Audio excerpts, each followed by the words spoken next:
बीते 7 दशक से यानी आज़ादी से लेकर आज तक बिहार को ओछी निगाहों से देखा जाता है।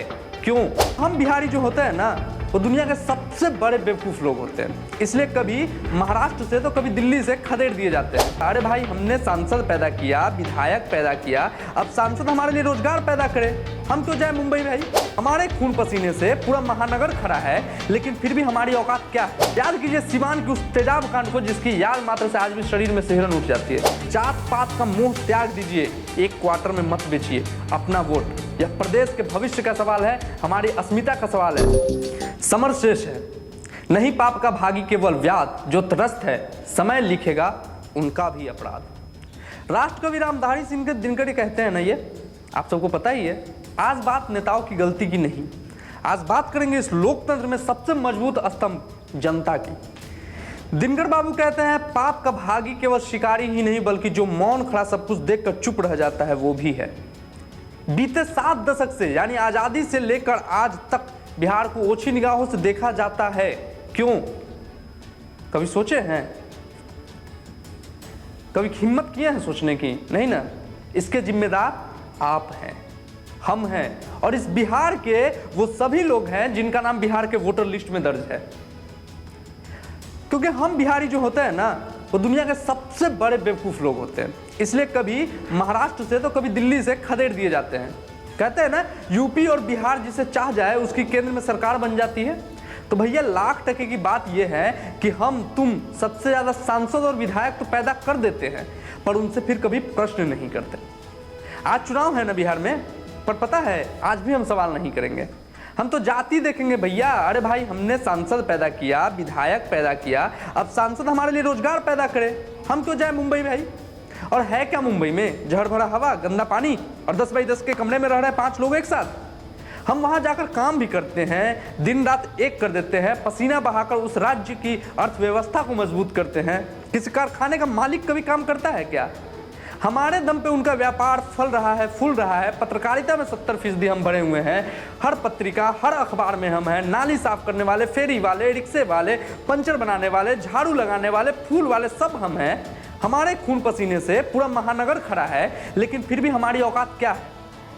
कुछ नहीं, क्योंकि हमने खुद को भीड़ बनाया है, और भीड़ का सामना इज्जत नहीं किया जाता है, उन्हें बस खदेड़ दिया जाता है। और जब हमें खदेड़ दिया जाता है ना, या गाली दिया जाता है, तो हम 4 दिनों तक सबसे ज्यादा IPS, चाणक्य, चंद्रगुप्त वाला तर्क देकर और फिर बैठ जाते हैं, और चुनाव में जाति देखकर वोट देंगे, और फिर काम करने दिल्ली चले जाएंगे।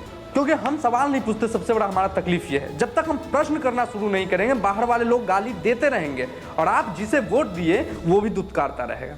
ये सवाल कीजिए कि हमने जिसे अपना मत दिया, वो हमारे प्रदेश के महानगरों को और नगरों को सशक्त क्यों नहीं किया?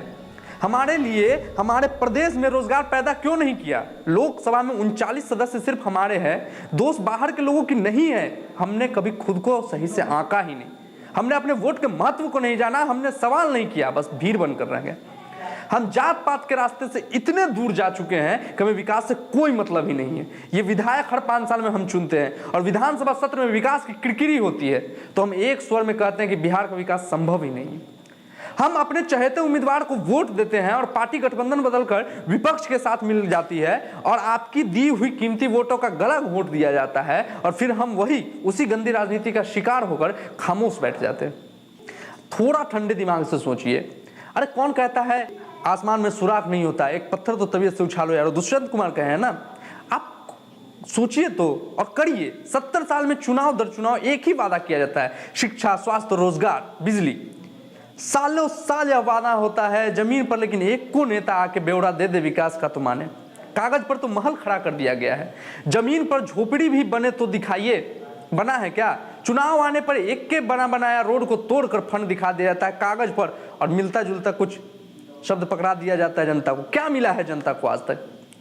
ज्यादा पीछे क्या जाए, लालू यादव की वो को याद कीजिए, और याद कीजिए सीवान की उस तेजाब कांड को, जिसकी याद मात्र से आज भी शरीर में सिहरन उठ जाती है।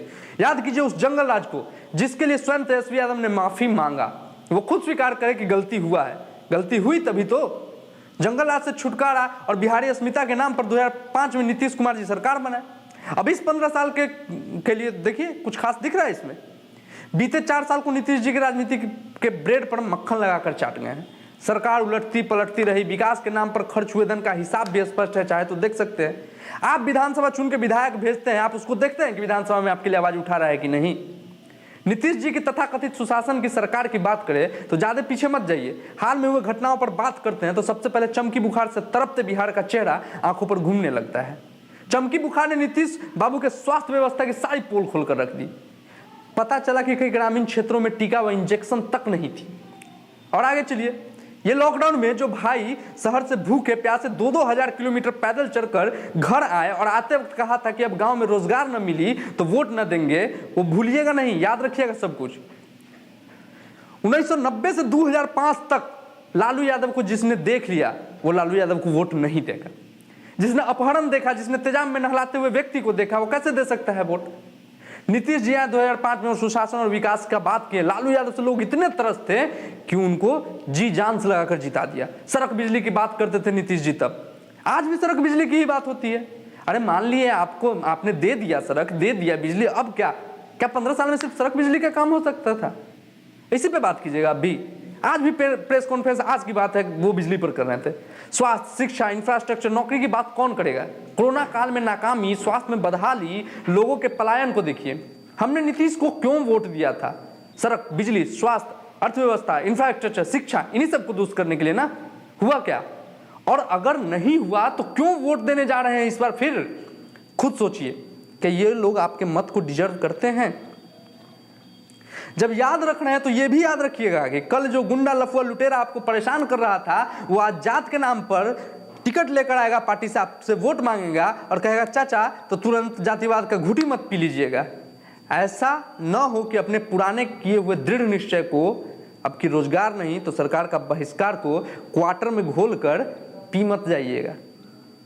ऐसा हमें पता है कि हम कितना भी कह ले, आप वोट जात पर ही दीजिएगा, आपको फर्क थोड़ा पड़ता है। आज वोट अपने जात को दीजिएगा, कल एक बार जीत कर विधायक जाएगा तो फिर वापस नहीं आएगा आपको देखने के लिए, और आपको तो सवाल करना ही नहीं है। आप चल जाइएगा दिल्ली, मुंबई काम करने, फिर 5 साल बाद आके वोट दे दीजिएगा।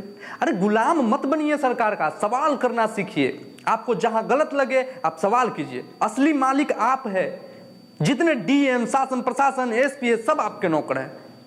सरकारी नौकर कोई नहीं होता। सरकार आती है जाती है, असली मालिक आप हैं, हम हैं, ये जनता है। और ये सभी पदाधिकारी हमारे नौकर हैं, हमारी सेवा में है, हमारी नौकरी कर रहे हैं, हमारे टैक्स से चलते हैं ये। जब बात सब कर रहे हो तो बात 29-40 जिम्मेदार नागरिक की भी कर ले तो बिहार की मिट्टी से उपजे, मेहनत किए, पढ़े, आगे बढ़े और आज पलायन कर गए।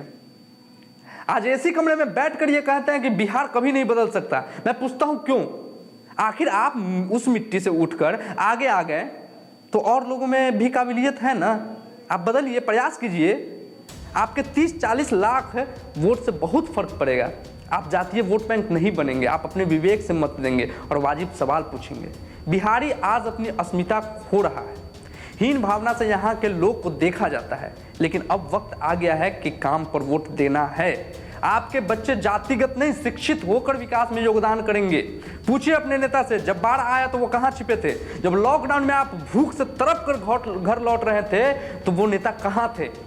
अपने क्षेत्र के विकास के बारे में पूछिए, नदी, नल, सड़क, शिक्षा और स्वास्थ्य के बारे में पूछिए। सवाल कीजिए, अगर संतुष्ट हो तो ही वोट दीजिए। निवेदन है आप सभी से, जात पात का मोह त्याग दीजिए, एक क्वार्टर में मत बेचिए अपना वोट। यह प्रदेश के भविष्य का सवाल है, हमारी अस्मिता का सवाल है। सोचिए, एक ज्योति पासवान जैसी लड़की जो दरभंगा, गुड़गांव से साइकिल चला के दरभंगा आ जाती है अपने पिता के साथ, तो लोग उस पर राजनीति करते कहते आह कितनी बड़ी बच्ची है, कितना उसमें हिम्मत है, साइकिल चला के 1200 किलोमीटर आ गई। अरे ये सवाल कीजिए ना कि आखिर ज्योति पासवान को जरूरत ही क्यों पड़ी साइकिल चलाने की? क्यों सरकार मदद नहीं की? क्यों खड़ा नहीं हुई सरकार उसके लिए? ये सवाल आपको करना है ना। सड़क बिजली, इस पे आप देते रहिएगा वोट। आप पिछले 5 साल में काम का गणना कराइए अपने विधायक से, फिर से टिकट लेके आ रहे हैं तो उनसे गिनती करवाइए कि भैया 5 साल में आप क्या किए हैं। अब मौका है आपके पास, विकल्प है इस बार आपके पास। आपको सोचना है, आपको आपके मत का प्रयोग करना है। 100 रुपये में 50 रुपये जो टैक्स आप देते हैं, आप जो कर देते हैं, वो 50 रुपये आप इसलिए देते हैं ताकि शिक्षा, स्वास्थ्य, बेहतर सुरक्षा, सब कुछ आपको मिले। सुरक्षा आपको मिलती नहीं है। पिछले 5 साल में अनेक हत्याएं हुए हैं। अगर हम अपने वैशाली जिला की बात करें तो हर 2 दिन में 1 हत्या होती थी। तो सरकार वहां पे फेल हो गई। शिक्षा की बात करें तो आपको पता है यहाँ पे क्या शिक्षा में भी कितने घोटाले हुए हैं, क्या सरकारी व्यवस्था है। एक वैशाली जिला में एक यूनिवर्सिटी तक नहीं है, सरकार यहाँ फेल हो गई। सुरक्षा, शिक्षा, स्वास्थ्य की बात करें तो कोरोना और आप चमकी बुखार देख चुके हैं, सरकार यहाँ फेल हो गई। तो न शिक्षा है, न स्वास्थ्य है, हर घर में जनरेटर है, हर घर में इन्वर्टर है, बिजली का आपूर्ति सही से नहीं है, सरकार बिजली में भी फेल है। तो भाई हम आपको कर भी दे, वोट भी दे, मतदान भी दे और फिर आपके हिसाब से चले। हम आपके मालिक हैं, आप हमारे मालिक नहीं हैं। जैसे हम चाहेंगे वैसे आपको चलना होगा। हमको हमारा पुराना अस्मिता वापस चाहिए और ये दिलाएंगे आप हम, वो नेता नहीं। तैयार रहिए बिहार चुनाव के लिए, बिगुल फूका जा चुका है, लोग आएंगे लुभाने, वोट मांगने। सोचिएगा, विकास की बात कीजिएगा, जात की बात मत कीजिएगा। विकास होगा तो आपका जात खुद ब खुद ऊपर जाएगा। धन्यवाद।